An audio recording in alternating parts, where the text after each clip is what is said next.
Hello everyone, a very good evening to you all.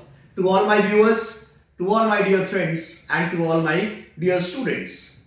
I am Avinash, an advocate at Supreme Court of India and the founder of Chanakya Law Associates, Chanakya Judicial Academy and Chanakya CLAT classes. Right.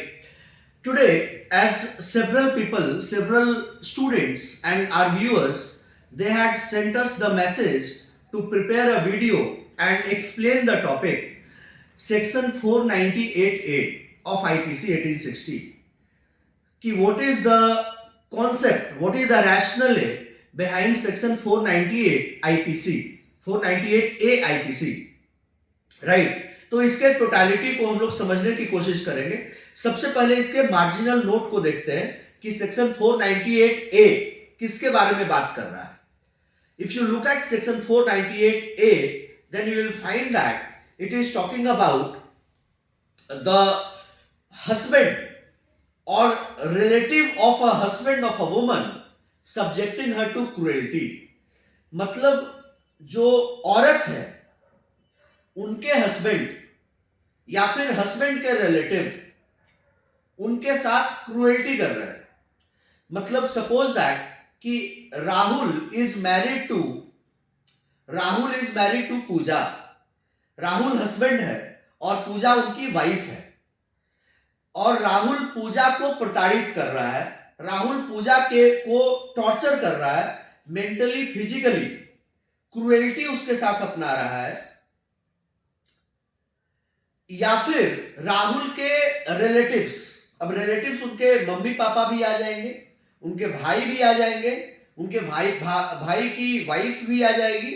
मतलब उनके जो भी relatives हैं, चाहे वो बुआ हो, चाहे मतलब कि जो भी क्लोज रिलेटिव्स में नानी के तरफ से हो, दादाजी के तरफ से हो, कोई भी हो, कोई भी रिलेटिव हस्बैंड का मतलब राहुल का अगर पूजा के साथ क्रूएल्टी अपनाएगा, मतलब if either husband or the relative of the husband will subject the wife to any kind of cruelty, then that person shall be held to be liable for an imprisonment which may extend up to 3 years. 3 साल तक की jail हो सकती है and shall also be liable to fine. 3 साल की jail plus fine.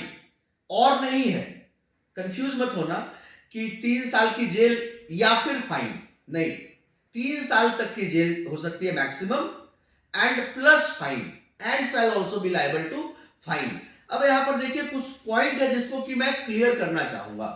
सबसे पहला पॉइंट यह है कि किस तरह का क्रूएल्टी. फिजिकल भी क्रूएल्टी है, मेंटल क्रूएल्टी भी है. फिजिकल क्रूएल्टी है कि आप उसको पीट रहे हैं, आप उसको मार रहे हैं, आप उसको उकसा रहे हैं और आप उसको इस पॉइंट तक मार रहे हैं, प्रताड़ित कर रहे हैं कि वो सुसाइड करने के बारे में सोच रही है, वो अपना जीवन खत्म कर देने के बारे में सोच रही है, अपना अंत कर देने के बारे में सोचने लगती है. राइट.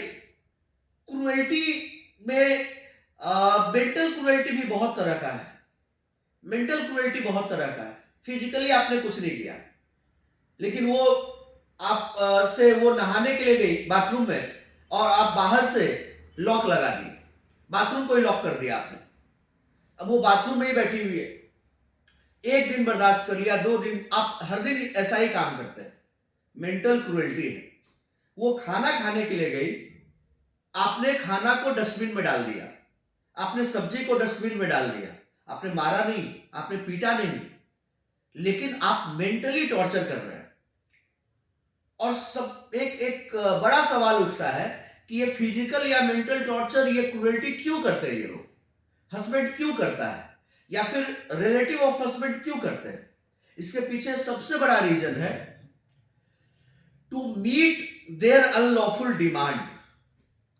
हस्बैंड चाहता है कि उसको फ्रिज मिले, उसको वॉशिंग मशीन मिले, उसकी वाइफ और पैसे ला करके उसे दे. बहुत तरह के unreasonable demands, unlawful demands, in fact I would say immoral demands उनके तरफ से होते हैं। और वाइफ जब उसको पूरा नहीं कर पाती है, क्योंकि वो कहां से करेगी भाई, वो ऑलरेडी आपसे मैरिड है, उसके पिताजी शादी में ऑलरेडी इतना खर्च कर चुके हैं, अब वो किस मुंह से अपने पिताजी को बोले, अपने भाई को बोले, क्योंकि उनके पिताजी भी कोई मुकेश अंबानी तो नहीं होंगे, तो वो ऑलरेडी बहुत खर्च में उन्होंने खर्च किया है शादी में, उनके ऊपर उधार हो रखा है, बैंक का लोन हो रखा है। तो जो उनकी बेटी है वो उनसे वापस ये बोलने में बहुत डिफिकल्टी है। वो कैसे बोल सकती है कि आप हमको 10 लाख रुपए और दे दो क्योंकि मेरा हस्बैंड मुझे मार रहा है, मुझे पीट रहा है। तो ये डिफिकल्ट हो जाता है उनके लिए। और लड़का वाला, आप जानते हैं कि हर तरह के लोग हैं समाज में, वो प्रेशराइज करता रहता है, और जब लड़की उनके डिमांड को पूरा नहीं कर पाती है तब ये क्रूएल्टी स्टार्ट हो जाता है। ये फिजिकल क्रूएल्टी स्टार्ट हो जाता है, ये मेंटल क्रूएल्टी स्टार्ट हो जाता है। इसमें जैसे कि सुसाइड के अलावा भी कहा जा रहा है कि कोई सा भी ऐसा injury, grave injury which endangers the life, limb और health of the woman, life, limb और हेल्थ ऑफ द वुमन, आप इस तरह से क्रूएल्टी कर रहे हैं जिससे कि उसके जीवन पर खतरा है, उसके लाइफ पर खतरा है। आप आग लगा दिए जहां पर वो सो रही है, आप गैस ब्लास्ट करवा दिए, सिलेंडर ब्लास्ट करवा दिया, स्टोव को चलता छोड़ दिया, बहुत तरह की चीजें हैं जहां पर उनके लिम्ब पे खतरा है, ऑर्गन्स पे खतरा है, राइट, उनके हेल्थ पे खतरा है। सब क्रूएल्टी में आता है। Any willful conduct, any willful conduct which is of such a nature as is likely to drive the woman to commit suicide, कि लड़की को, उस औरत को सुसाइड करने के लिए ड्राइव करे, आत्महत्या करने के लिए ड्राइव करे। आप किस लेवल तक का फिजिकल या मेंटल क्रूएल्टी कर रहे हैं, या फिर उसके जीवन को उस खतरे तक लेकर के जा रहे हैं जहां पर उसकी लाइफ खत्म हो सकती है, उसका लिव एंडेंजर हो सकता है, उसका हेल्थ एंडेंजर हो सकता है, राइट। दूसरा एक्सप्लेनेशन है क्रूएल्टी में, harassment of the woman, where such harassment is with a view to coercing her or any person related to her to meet any unlawful demand for any property or valuable security, or is on account of failure by her or any person related to her to meet such demand।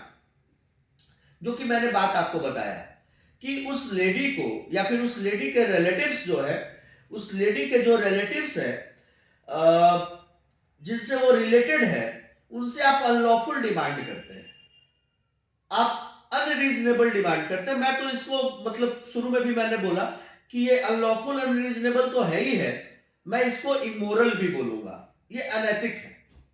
पहली बात तो आप तिलक लेके शादी कर रहे हैं, यही अनैतिक है। दहेज लेके शादी कर रहे हैं, यही इमोरल है। लेकिन इसके साथ साथ अगर आप इसके बाद, जब एक बार आप शादी करके आ गए, उसके बाद आप अपनी वाइफ को फिर से बोल रहे हो कि मुझे पैसे चाहिए, फिर से डिमांड कर रहे हो कि मुझे कैश दे दो, मुझे फ्लैट दे दो, मुझे घर दे दो, मुझे वॉशिंग मशीन दे दो, मुझे फ्रिज दे दो, मुझे मार्केट दे दो, ये सब क्या है? तो अगर आप इस तरह के अनरीजनेबल डिमांड को कर रहे हैं और अगर वो आपके अनलॉफुल डिमांड को पूरा नहीं कर पा रही है, आप जो पैसा चाह रहे हैं, सिक्योरिटी, वैल्यूएबल सिक्योरिटी चाह रहे हैं, अगर उसको पूरा वो नहीं कर पा रही है, फेलियर है उसके तरफ से, तब आप उसके साथ फिजिकल और मेंटल क्रूएल्टी करते हैं। तो ये सब फिजिकल या फिर मेंटल टॉर्चर करते हैं, ये सब क्रूएल्टी के अंडर में आएगा।